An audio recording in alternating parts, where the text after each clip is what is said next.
Oh, I should say, if you have any questions as we're going along, feel free to shoot a hand up, but I'm gonna try to have a little time at the end too. I'm kind of just buzzing along because I feel like we have a lot to get through. Where to keep them? The best place to raise them, like I said, is in marginal land. If you have a part of your farm or your acreage that is very scrubby, is overrun with multiflora rows, which certainly happens a lot here in Connecticut, or you have some woods, that's the perfect place to keep pigs. They enjoy grazing, they like to eat grass. Certainly you can put them out on pasture, but they're only ever going to use it as a supplement, kind of like the way we use salad. Like salad's lovely, but you eat a salad if you're not getting a ton out of it. And likewise, because they're monogastric, they're not going to get a lot out of it either. They are remarkably like us in terms of being both omnivorous and monogastric, which means unlike ruminants, cattle, sheep, goats, who have many 4 stomachs, including a large gut bacterial load, which helps them digest the cellulose in grasses and shrubs, pigs don't have that. They do a better job of digesting that stuff than we do, but it's never going to give them a ton of nutrients. So you can graze them, you can put them out in the fields, they love it, they'll eat the grass all day long, but that's not necessarily where they're adapted to be. They're adapted to be sort of in the woodlands. They do need shade, vitally important, whether it's artificial or whether it's trees. They need to be moved as often as possible. What I suggest you do is you figure out the land you want to put pigs on, broadly speaking, for the entirety of the time they're going to be with you, and then you subdivide it into an even amount of periods, moving periods. And I'll get into how to move pens as we go along. Smaller pens move more frequently, are better than larger areas that you leave them on for longer, and for one of the main reasons that the area around where their food and water is located is going to be abnormally destroyed. They tend to congregate around their food and water, and so that's going to be a real disaster if you leave them on a certain area for longer than, say, 3 weeks to a month.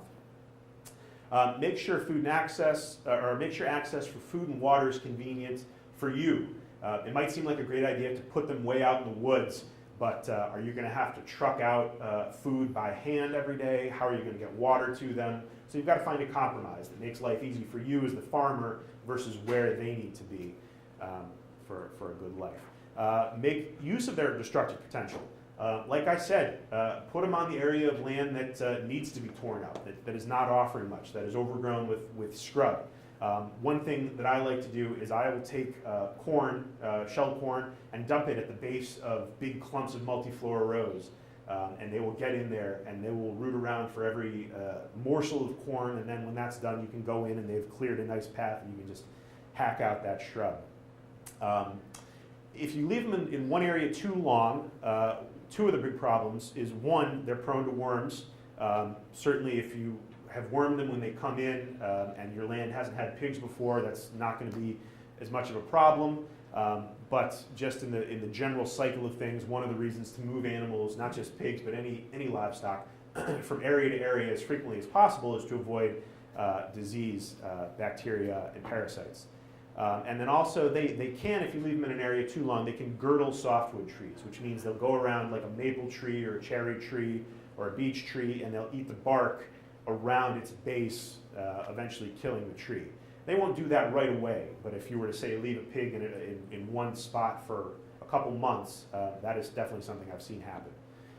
If you have nut trees, this is a very popular idea, is that the most expensive and sought after pork in the world is Iberian ham, raised on acorns in the Dehesa in Spain, because it's supposedly, and just having come from Spain recently, it's exceptional.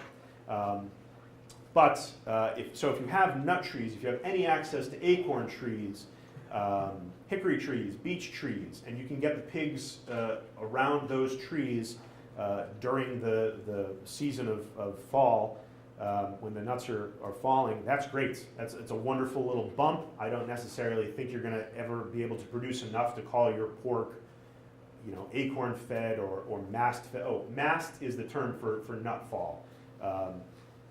One of the things that breaks my heart all the time is, 100 years ago, we had a tree called the American chestnut, which has since been driven almost to extinction. by introduced Asian blight. But when you read chronicles of the early Americas, apparently these trees towered over the forest and just dropped vast quantities of nuts that were perfect for the raising of pigs, and sadly they are gone.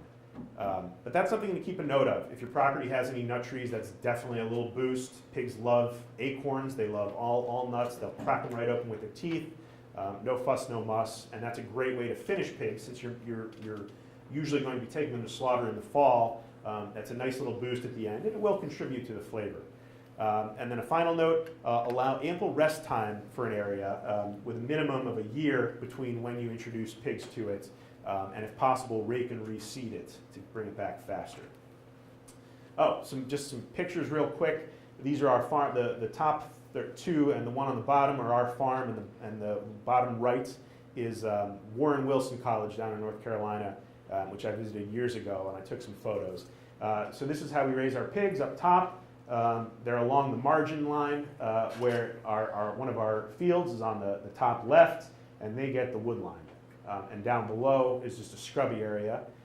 Over the top right, you can see an old area with, I've just opened up the fence, and these are the first pigs that are coming through into a new area, starting to nibble on all that fresh growth.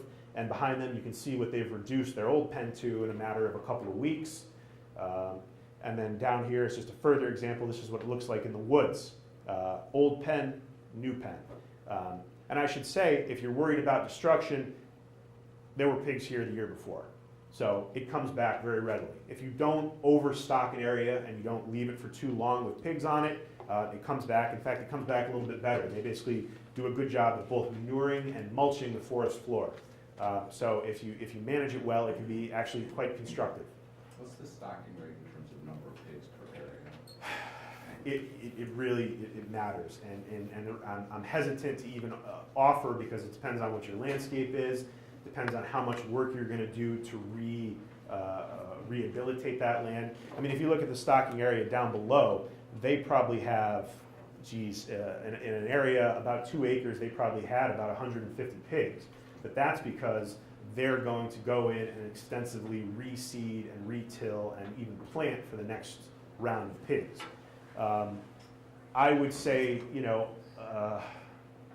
I would say that's something we can certainly talk about. Plan on giving 2 pigs, should have minimum a quarter of an acre pen at a time, I would say, and that'll last them for maybe a month. You could put more pigs on there and move them more frequently. Like I said, more frequent moves better.